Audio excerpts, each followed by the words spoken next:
Every crime leaves behind evidence. Every victim leaves behind an echo. Some cases are solved within days, others linger for years, decades, or even a lifetime. On this channel, we examine the clues, the timeline, the witness accounts, and the unanswered questions surrounding some of the most compelling mysteries, disappearances, and criminal investigations. From cold cases that refuse to be forgotten to mysteries that continue to haunt communities, we follow the evidence and listen to the echoes left behind. Because every missing person has a story, every victim deserves to be remembered, and every unanswered question deserves another look. Welcome to Evidence and Echoes, where the evidence speaks and the echoes remain.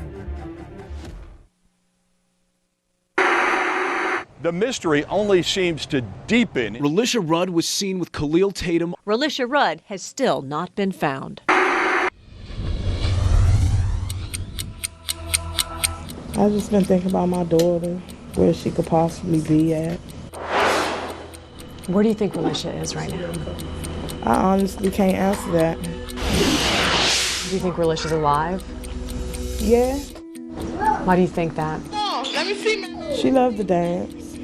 Come on, Relishia, flex it. She had a mouth on her. Her mouth was sassy, but not too sassy. Your daughter drew lots of pictures as you can see, but Relisha did this. She says, I love my mom.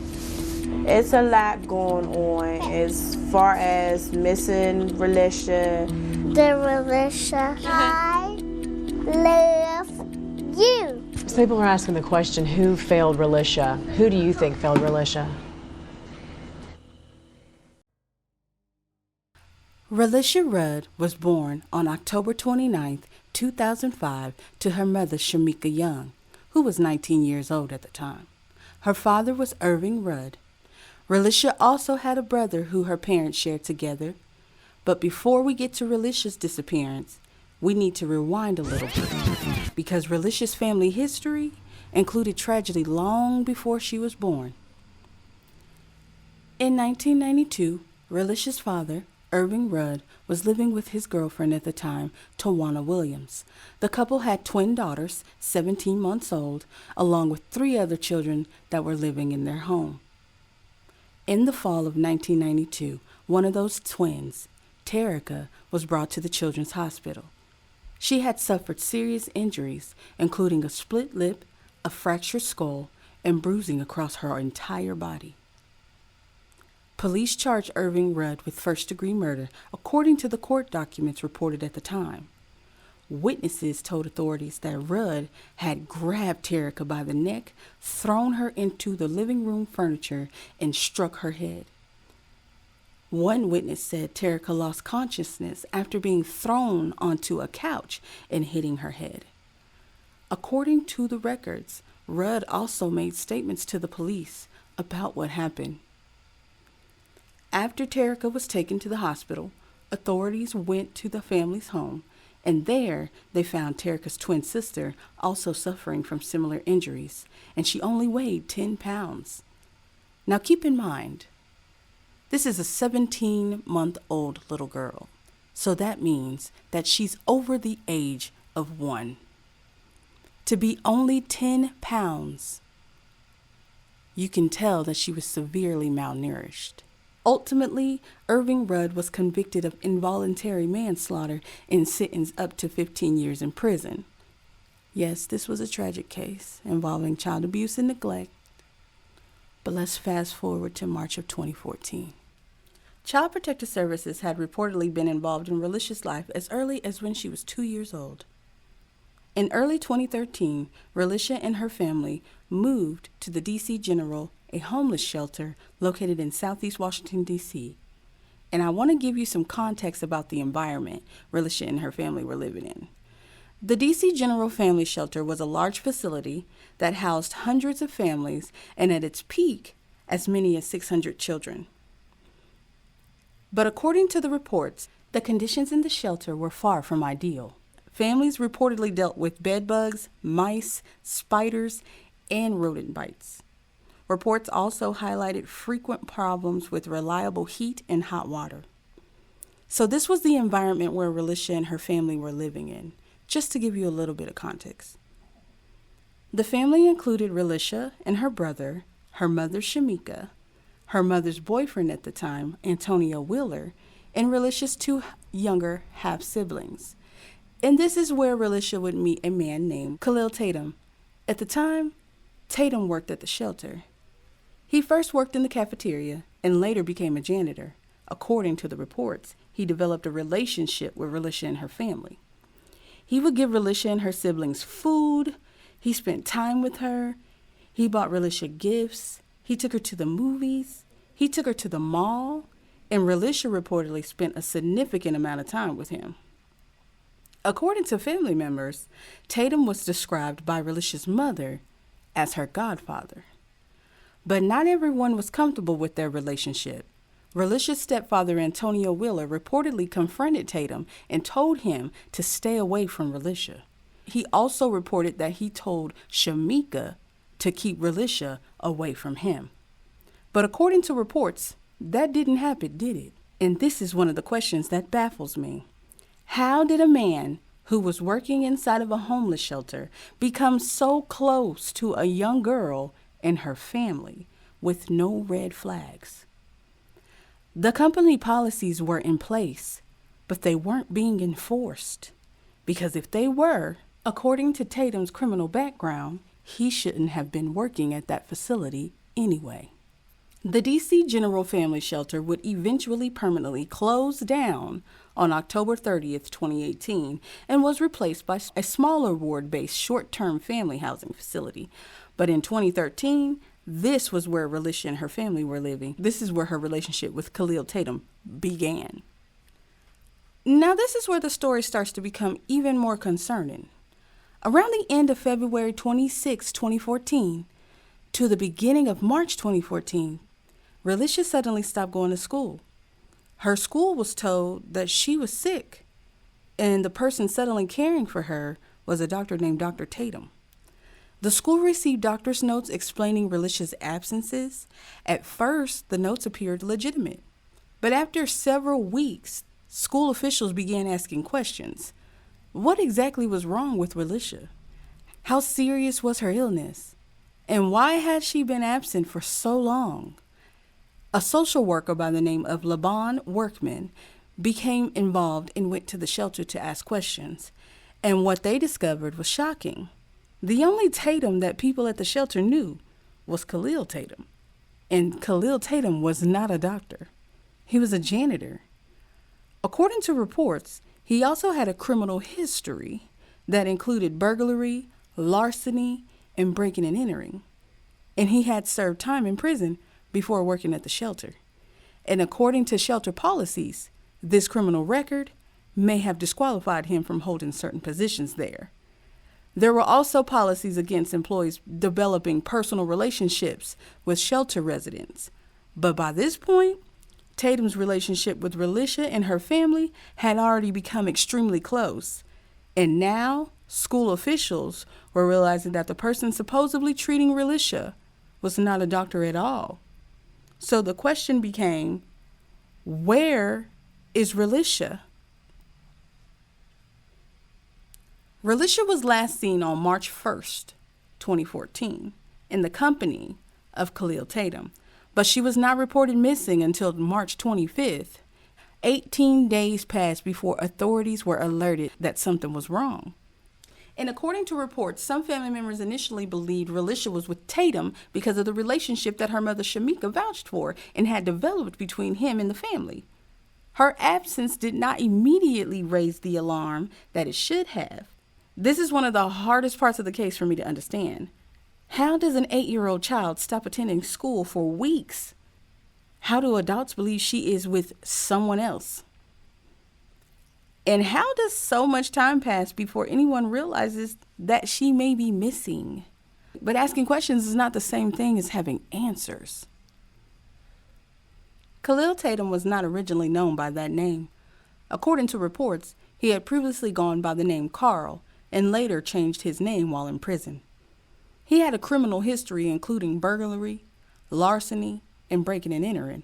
He had served prison sentences before eventually working at DC General. And this is where the situation becomes even more complicated. Tatum had access to the shelter. He worked around families. He had access to the areas where children lived. And according to reports, he had keys and access within the building to everybody's home. The relationship between Tatum and Relisha's family did not happen overnight. Relishia reportedly interacted with him through the shelter cafeteria. According to family accounts, Tatum would make sure Relishia and her siblings got food even when their mother was not with them, which was a company policy. No children were to be given food without an adult present. Over time, he would become someone the family trusted. He was described as a godfather figure. Relisha reportedly spent time with Tatum and his family. She even reportedly spent nights with family members of his. And some relatives reportedly questioned the situation. Some people felt uncomfortable with how close Relisha and Tatum had become. According to the reports, the relationship continued.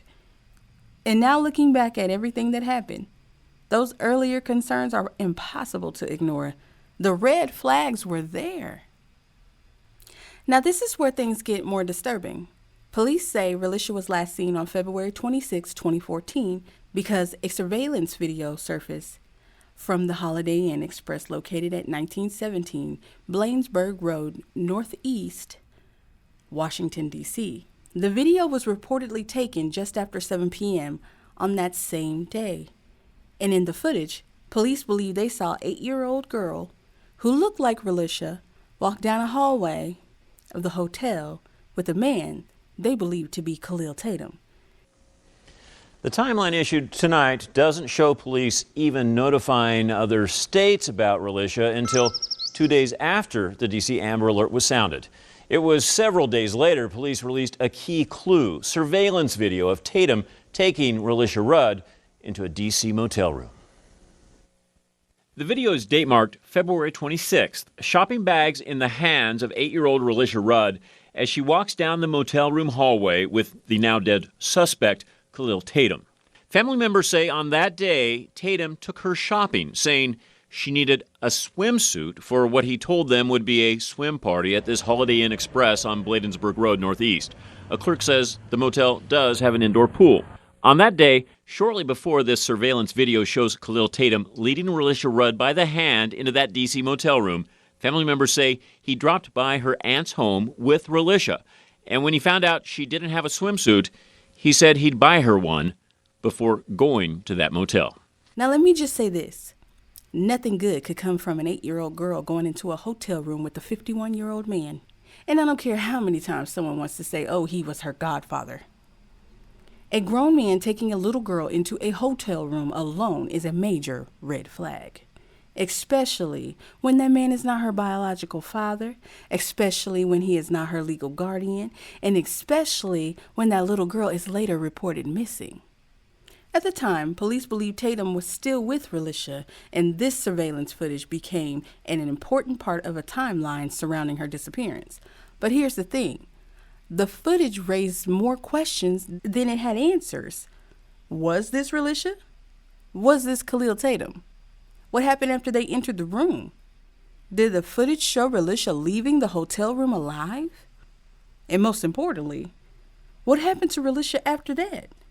Because when you look at the timeline, the relationship between Relishia and Tatum, the fact that he had access to the shelter, the concerns that had already been raised about how close they were, and now surveillance footage showing a young girl believed to be Relishia and Tatum at a hotel? You can't help but ask questions, and I want to be clear. Questions are not proof, but they are questions that deserve answers. And in Relisha's case, those answers have never been found. As investigators search for answers, they discover surveillance footage connected to another hotel, the Red Roof Inn. According to court documents, Kahlil Tatum and his wife checked into the hotel room on March 19, 2014. The documents stated that multiple people were seen on surveillance video. One witness reportedly returned to the room the early next morning. According to court documents, the witness told the police that he saw a deceased woman inside the room. The witness reportedly said Tatum would not allow him to enter. The woman was later found deceased in the room with an apparent gunshot wound. The investigation connected to the hotel room to the death of Tatum's wife, and this became one of the major developments in the investigation into Relisha's disappearance. Investigators also reportedly found that Tatum had purchased large trash bags around the time of Relisha's disappearance. Now let me be clear, a purchase by itself does not prove what happened to Relisha. But when investigators are looking at a missing child, every piece of evidence becomes important. The timeline, the surveillance footage, the people involved, the movements, the purchases, the unanswered questions, everything matters. When people began searching for Relisha, volunteers and investigators went to DC General to distribute flyers. But according to accounts from people involved in the search, some flyers were allegedly removed. The atmosphere inside the shelter became tense. People were scared. Children were scared. Imagine living in a shelter and learning that a man who had access to the building and who many residents knew was now connected to the disappearance of a little girl. Some children reportedly knew Tatum. Some even viewed him as a godfather figure. And many people struggled to believe that someone they knew could be connected to something so terrible. And honestly, that's something we see again and again in cases involving people who are accused of harming others. Sometimes the person doesn't look like the monster people expect. Sometimes they are friendly. Sometimes they are helpful. Sometimes they become trusted. And that is exactly what can make these situations dangerous. Just 11 days after the death of his wife, Andrea, Kahlil Tatum was found dead.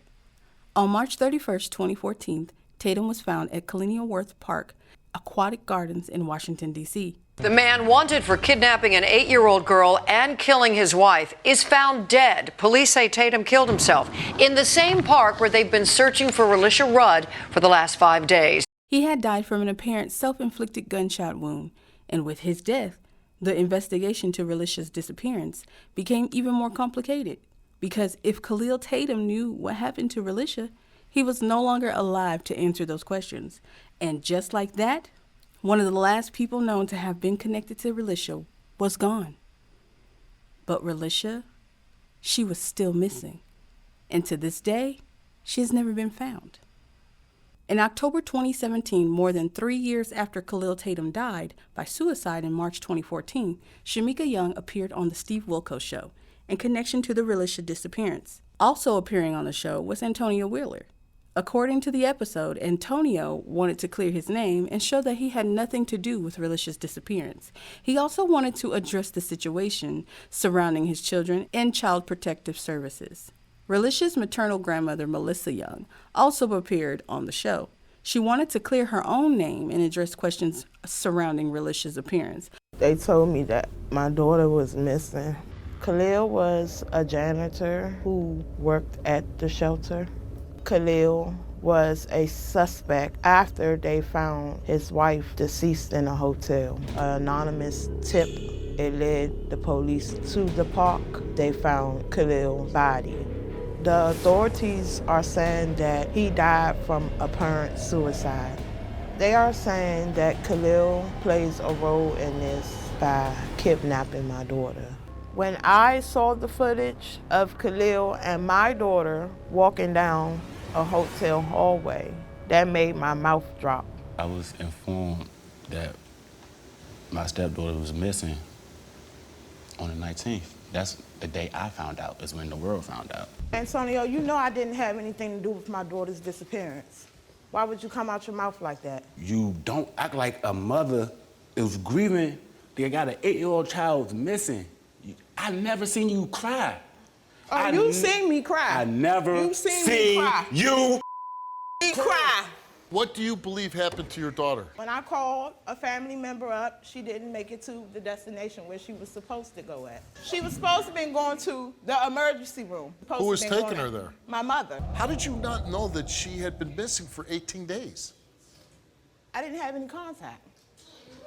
Why not? I didn't have a phone. This janitor that you see in the video, what was your relationship with him? Kahlil. I didn't have a relationship with him. He had a relationship with a family member of mine. Do you believe that your daughter had something to do with your granddaughter's Of course. disappearance? You do. I believe. Your daughter's adamant that you gave I know. your granddaughter Tell her to to... take a lie detector test. I took it. Antonio, That's why I'm here. you came here, took a lie detector test, and That's we why asked I'm you, here.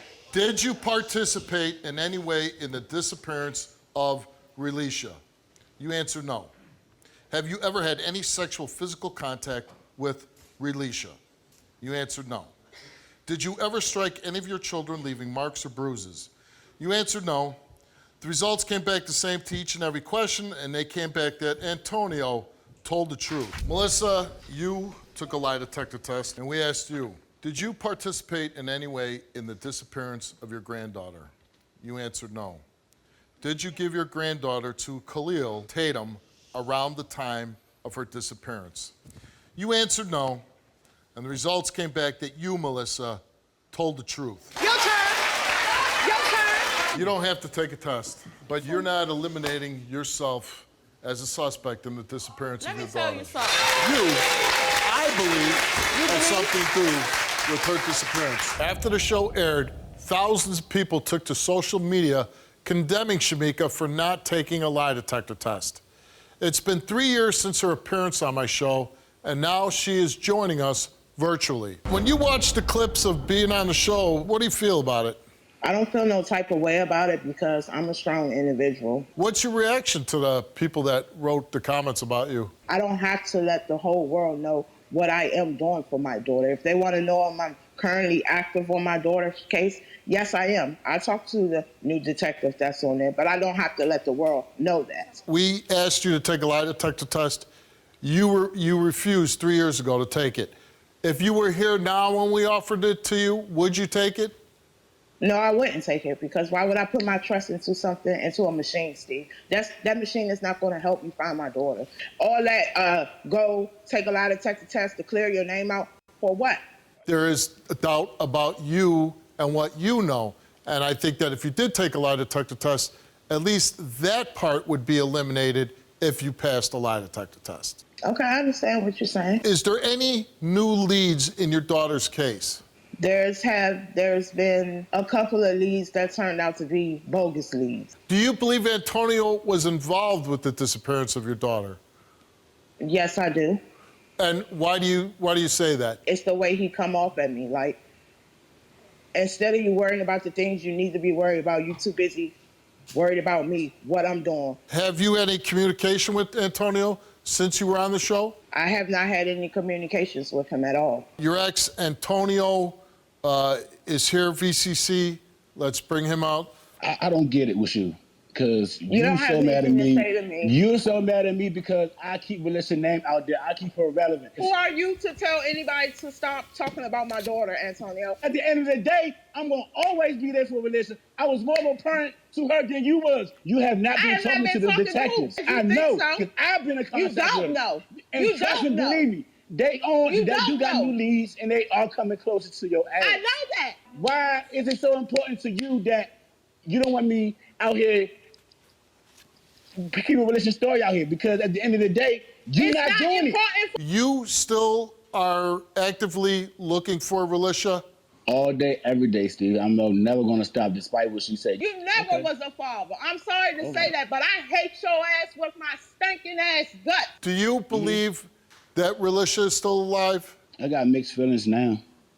You took a lie detector test. Shamika's mother took a lie detector test. I asked Shamika if she would take another lie detector test. She still refuses to. I don't understand why she won't take it. Me personally, I think she's scared to take it because it's going to prove that she knows more than what she's saying. And because of this incident with Relisha, you have 2 children with Shamika, right? And they were taken away. What's the status with those 2 children now? Unfortunately, they still in foster care, but, just take it one day at a time. I think that's my punishment for just not being the protector that Relisha thought I was for her. So that's like my biggest regret, Steve, just not, protecting her. My theory is Shamika handed over Relisha in the wrong place at the wrong time, and that she got herself into a situation that she didn't know how to get out of. Yeah. And in result, Relisha paid the price for it.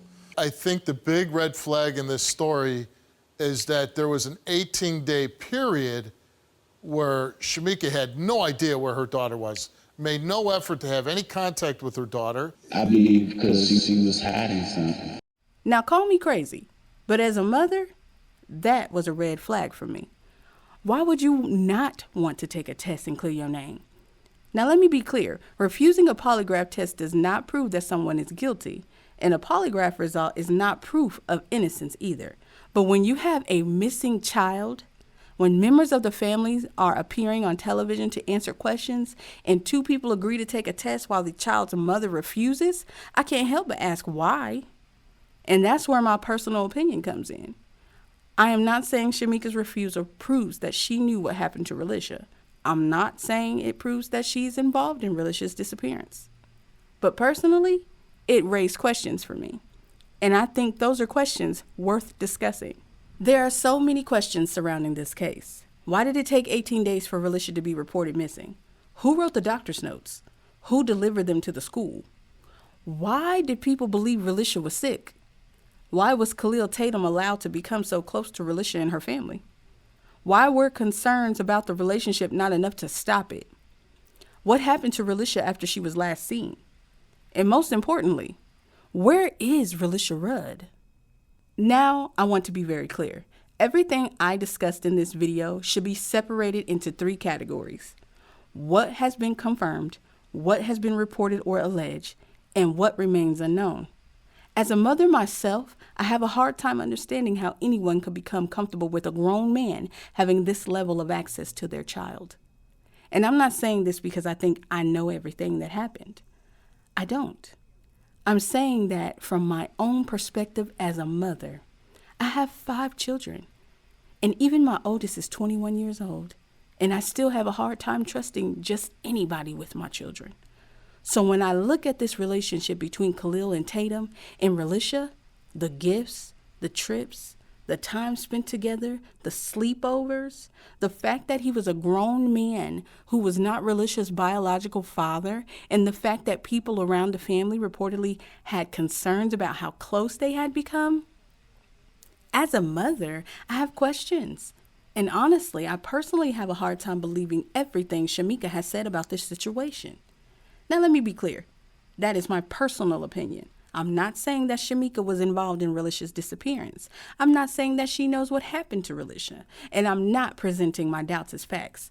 But when you look at the timeline and the circumstances surrounding Relishia's disappearance, I believe it's fair to examine the decisions made by the adults who were responsible for her, especially when we're talking about an 8-year-old child. I also want to talk about the 2017 episode of Steve Wilkos' show. Both Antonio and Melissa, Shamika's own mother, took lie detector tests on that same show, and they both had no deception. During that episode, Shamika reportedly refused to take the lie detector test. Now, I'm not saying the refusal proves anything, because it does not. But personally, as someone watching the case, it did raise questions for me. And that's the difference between a question and an accusation. We can ask questions. We can examine timelines. We can look at the evidence, but we should not present speculation as fact. Because at the end of the day, the person who deserves the most attention in this case is Relishia. Not the adults, not the drama, not the theories. Relishia, a little girl who was 8 years old when she disappeared. A little girl who should have been protected. A little girl who should have been in school. A little girl who should have been home. Relisha Rudd disappeared in March of 2014. More than a decade later, she has still not been found. Her case remains one of the most heartbreaking examples of how vulnerable children can become lost in a system that is supposed to protect them. And I believe Relisha's story deserves to be remembered because she was not just a headline. She was not just a missing child poster. She was a daughter. She was a sister. She was a granddaughter. A little girl with a life ahead of her, and somewhere along the way, the adults and the systems around her failed to protect her. So the questions remain. Where is Relisha Rudd? If you know something, say something, because someone out there may still have answers, and Relishia deserves those answers. Until next time, Every case leaves evidence. Every victim leaves an echo. This has been Evidence and Echoes, and somewhere behind every lead, every witness statement, and every unanswered question, the search for the truth continues.